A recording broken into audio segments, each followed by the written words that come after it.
Hola amigos, ¿cómo están? Aquí de vuelta para poder hacer nuestra recopilación de Primera de Crónicas, capítulo 21. Pero antes sabemos lo importante de la oración. Así que si gustan acompañarme, por favor, cerremos los ojitos. Gracias, Padre amado Jehová, por este día. Gracias por darnos un día más de vida y de salud. Gracias por tu infinito amor, por tu infinita misericordia. Gracias por ser nuestro Dios único y verdadero. Gracias, Padre, por un día más de vida. Ayúdanos, Padre, a darnos cuenta de nuestras faltas, de nuestros errores, para poder resarcirlas, para no volver a cometerlas, Padre. Perdona nuestras faltas, nuestros tropiezos, nuestras imperfecciones, y guíanos en todo momento. Guía nuestra mente, nuestros corazones, cada paso, cada camino, cada acción, cada decisión. Que hagamos siempre tu voluntad, que te pongamos siempre primero, que hagamos las cosas en la manera que a ti te agrada, Padre. Ayúdanos a ver las cosas con claridad como tú las haces. Ayúdanos también con el entendimiento de tu palabra para poder atesorarla en nuestros corazones y aplicarla todos los días de nuestra vida diaria. Te pedimos todo esto y dejamos todo en tus manos, en el nombre de Cristo Jesús, tu Hijo amado. Amén. Muy bien amigos, ahora sí estamos listos para empezar con nuestra recopilación. Y recuerden, si hay algo que no he dicho y les gustaría saber o conocer, por favor no duden en escribirlo en los comentarios. Entonces, acá lo que nos dicen es que las guerras normalmente empezaban en los tiempos de primavera. Entonces ya era primavera y Joab condujo al ejército de Israel en victoriosos ataques, o sea, hubo varios ataques contra el pueblo de los amonitas, contra las ciudades de los amonitas, que constantemente también estaban eh, queriendo atacar a los israelitas. Entonces, Joab condujo al ejército en muchos victoriosos ataques, ¿verdad? Pero como sabemos, Joab tampoco estaba solo. Joab eh, protegía al pueblo de Israel y Joab estaba con David. Por lo tanto, Jehová lo cuidaba también, le daba la fuerza, la habilidad, las estrategias que necesitaba para poder ganar, porque Joab no estaba solo. Dios estaba con él, porque Dios estaba con David, ¿verdad? Entonces, esto nos lleva también a pensar en nosotros. Qué importante es que nosotros amemos a nuestro Dios, que estemos con Dios, que hagamos su voluntad, que lo pongamos primero, porque no solamente estaremos seguros que nuestro Padre estará con nosotros, sino porque también sabemos que estará con las personas que amamos, con nuestra familia, con nuestros amigos, que estará con nosotros escuchando nuestras oraciones. Porque recordemos que Joab estaba bajo el mando de David. Pero también David les decía no solamente a sus soldados, sino a todo el pueblo, que tenían que ser obedientes a Dios, que tenían que amar solo a Él, ¿verdad? Y eso es algo que él decía también a sus esposas.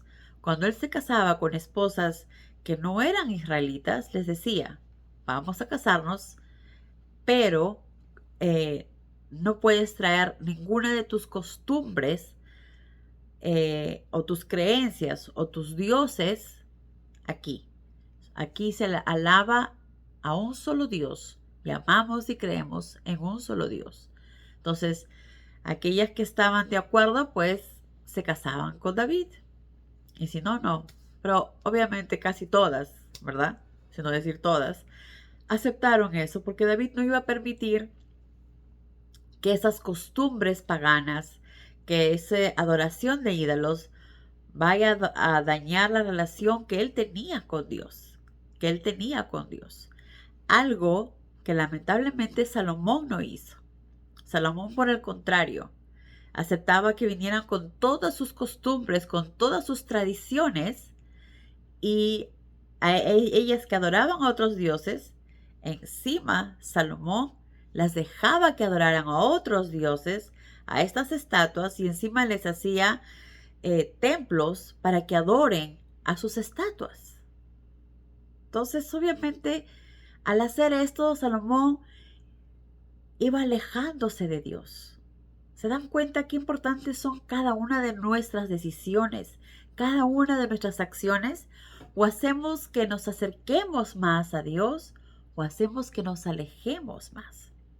De ahí la importancia de no tomar nuestras propias decisiones, porque como humanos imperfectos, si tomamos nuestras propias decisiones según lo que a nosotros nos parezca conveniente o creemos que es mejor, podemos equivocarnos porque somos imperfectos. Pero si cada cosa que hacemos ponemos a Dios primero y hacemos su voluntad, lo que Él espera que hagamos, lo que Él nos dice que hagamos, si hacemos lo que Él desea, hacemos las cosas como Él quiere que le hagamos, uno, sabemos que lo que estamos haciendo es correcto, está bien, porque es lo que Dios nos dice y Él es el perfecto. Él es el todopoderoso que todo lo sabe. Entonces, si hacemos las cosas como Él nos dice, sabremos que estamos haciendo las cosas bien, que estamos haciendo las cosas correctas. Y segundo, estaremos haciendo su voluntad.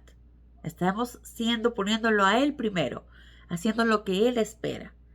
Y tercero, nos va a dar paz y tranquilidad a nuestro corazón, porque no estamos haciendo lo que nosotros queremos o creemos que es mejor, sino estamos poniendo a Dios primero, estamos haciendo su voluntad. Y en consecuencia, las cosas nos saldrán bien porque estaremos haciendo la voluntad de Dios y encima de esto, de sentirnos tranquilos porque hacemos lo correcto, Dios nos bendice por hacer su voluntad.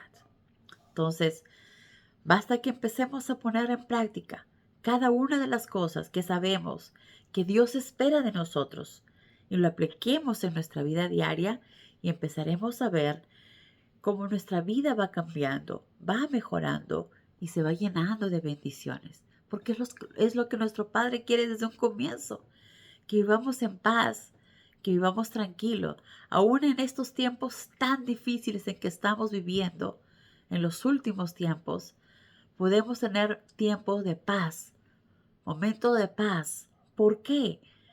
Porque nuestra fe es más fuerte, porque nuestros problemas no los cargamos nosotros, sino lo ponemos en las manos de Dios y sabemos que Él se va a encargar de todo, que Él está en control, no nosotros.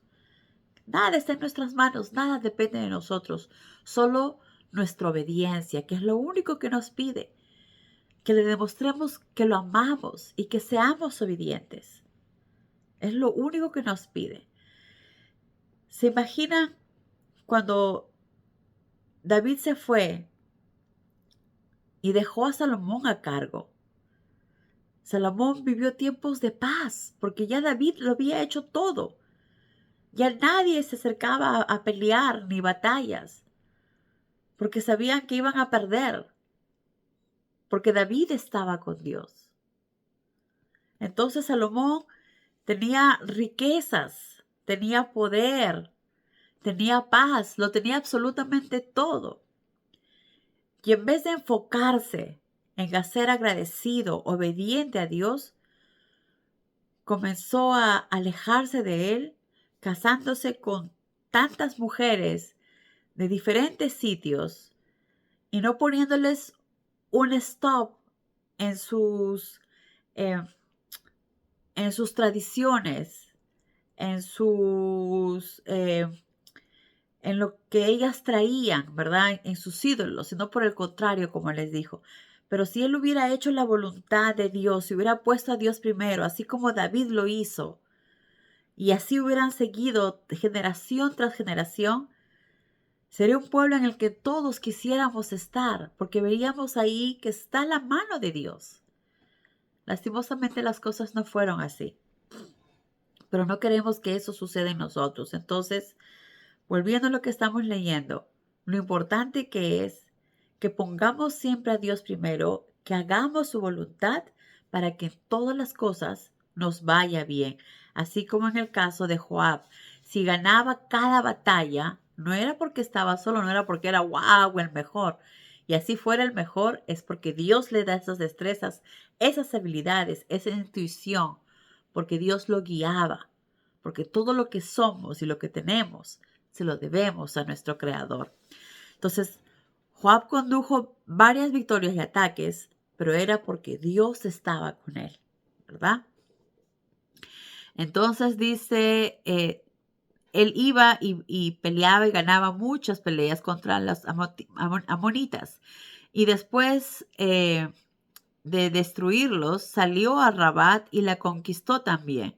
Mientras tanto, David había permanecido en Jerusalén. O sea, David en ese tiempo él no estaba ya peleando. Estaba descansando, estaba a tiempos con su familia, con sus esposas.